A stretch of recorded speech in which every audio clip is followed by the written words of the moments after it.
Hello students and welcome to the lecture on Introduction to Artificial Intelligence. The third lecture in the lecture series for the course of Introduction to Soft Computing for the Electronics and Telecommunication Engineering students of the 7th semester Goa College of Engineering. I am Ms. Purti Savardekar, the faculty in charge for this course. In the last class, we learned that artificial intelligence is the study of how to make computers do things which at the moment people do. We also learned that the amount of knowledge required for expert skills is very less compared to the amount of knowledge required to do the mundane tasks. And that is why primary domains of AI currently are the ones that require only specialized expertise and not common sense knowledge. We also saw two hard computing techniques and one soft computing technique to make the computer play the game of tic-tac-toe. We understood that the first two cases would need to be redesigned from scratch for every different game, whereas the third case, the AI technique, could be applied to many more complex problems, and that is its superiority. We ended the last lecture with the Turing test. Today, we will continue this discussion further. To build a system to solve a particular problem, we need to define the problem precisely with specifications about initial situation and the final situations with an acceptable solution. We call these situations states. And the problem of playing the game like tic-tac-toe or chess to win, meaning to find the solution, then turns into a problem of moving around in a state space. We start at an initial state, apply rules to move from one state to another, and then attempt to end up in one of the final states. We represent the problem as a state space. And solving the problem simply means finding a path using rules starting from initial state through the various intermediate states to one of the final solution state or goal state.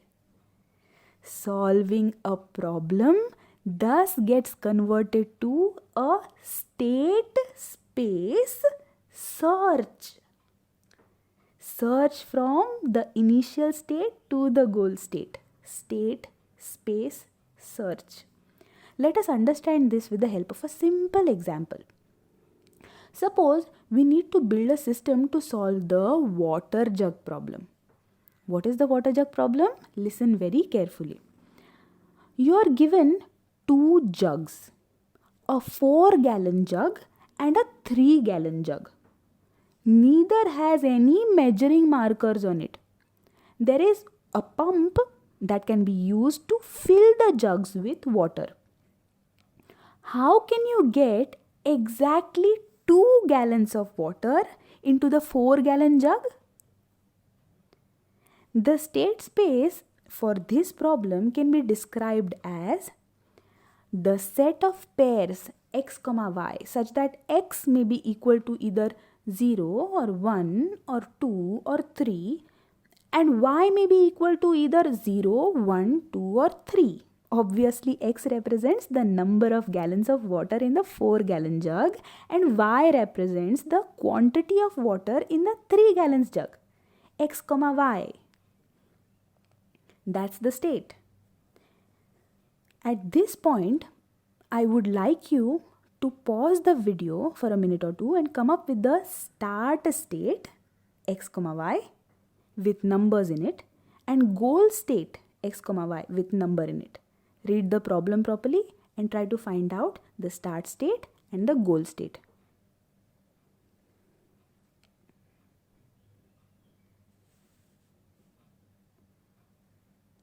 I hope you have the answers ready.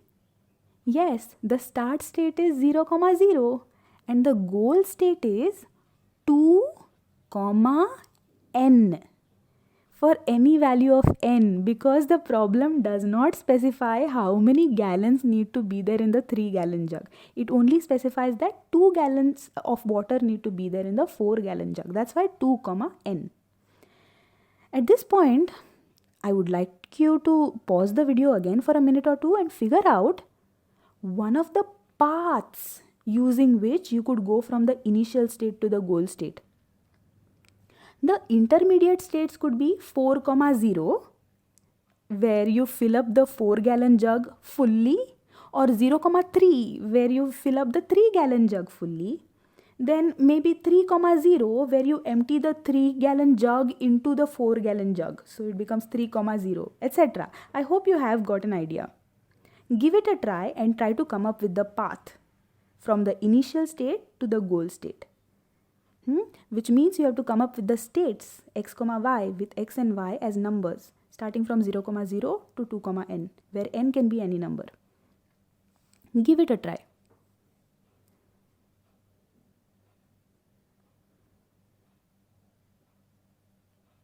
I hope you have found the answer. There are multiple ways to solve this problem, not just one. Multiple paths are possible through the search space. Here is one of them. First 0, 0, then 0, 3, then 3, 0, then 3, 3, then 4, 2, 4, 2, where you pour the water from the 3-gallon jug into the 4-gallon jug until the 4-gallon jug is full. Yes? So it is 4, 2 because after 3, 3, only 1 gallon can be filled into the 4-gallon jug. So the 4-gallon jug becomes full and only 1 gallon is removed from the 3-gallon jug, so it becomes 2. So 4, 2. Then 0, 2, where you empty the 4-gallon jug. Then 2, 0, where you pour all the water from the 3-gallon jug, which is just 2 gallons, into the 4-gallon jug. That's the final goal state. Hopefully you have the solution. Now that we as humans have solved this, for a computer to solve this, a systematic algorithm is needed that will help the movement from one state to another till a goal state is achieved. That is called a state space search algorithm. The good thing is that we have learned the basics of this before in the second year in ADS. We have learned a few data structures that form the state space and a few algorithms that help us move through such data structures. I'd like you to pause the video again for a minute or two and think about the data structures that may be used to represent the state space and the search algorithms that may be used to find the path from the initial state to the goal state. Think and tell me about the data structures and any of the search algorithms that you've studied. Give it a try.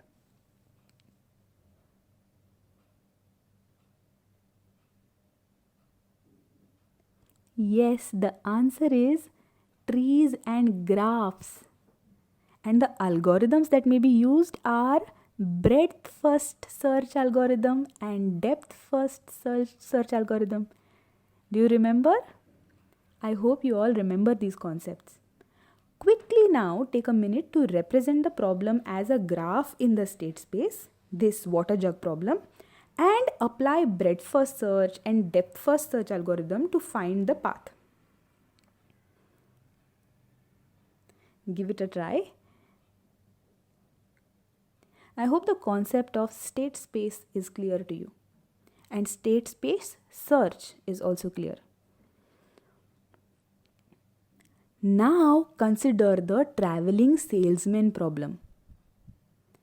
A salesman has a list of cities, each of which he must visit exactly once. There are direct roads available between each pairs of cities on the list. Find the route the salesman should follow for the shortest possible round trip that both starts and finishes at any one of the cities. So that means if there are A, B, C, D, E cities, then starting and finishing city should be the same. So the path can be A, B, C, D, E, F, A, B, C, D, E and A again. So starting is A, ending is also A.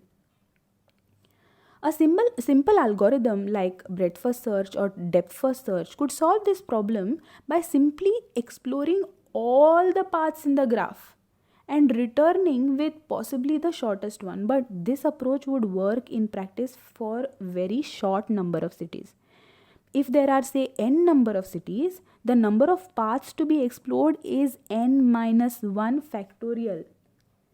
The time required to examine a single path is proportional to n. So the total time required to perform this search for n cities is n factorial. That means if it is 10 cities, it is 10 factorial, which is equal to 3628800, which is a very large number. Imagine if the number of cities is 25. This phenomenon is known as combinatorial explosion. As a solution to the problem of combinatorial explosion, we get introduced to the idea of a heuristic. The word heuriskine means to discover. Do you remember eureka? It is related to the same word. To find, to discover. Heuristic is a technique that improves the efficiency of a search process, possibly by sacrificing the claims of completeness. Heuristic many a times helps to guide a search process in the correct direction towards the goal state. Using good heuristics, we can hope to get a good solution to hard problem. One example of a good general purpose heuristic that is very useful in many of the combinatorial problems is the nearest neighborhood heuristic. This works by selecting the locally superior alternative at every step. So, applying it to the traveling salesman problem, the heuristic of nearest neighborhood, we produce the following procedure. First, select a starting city arbitrarily. To select the next city, look at all the cities that are not yet visited and select the one that is closest, nearest neighborhood heuristic, closest to the current city. Go to it the next and repeat this until all the cities are visited. This procedure reduces the time to n square. That is a much better time than n factorial. With this, we have come to the end of today's lecture. I hope the concepts that were covered today in the class were clear.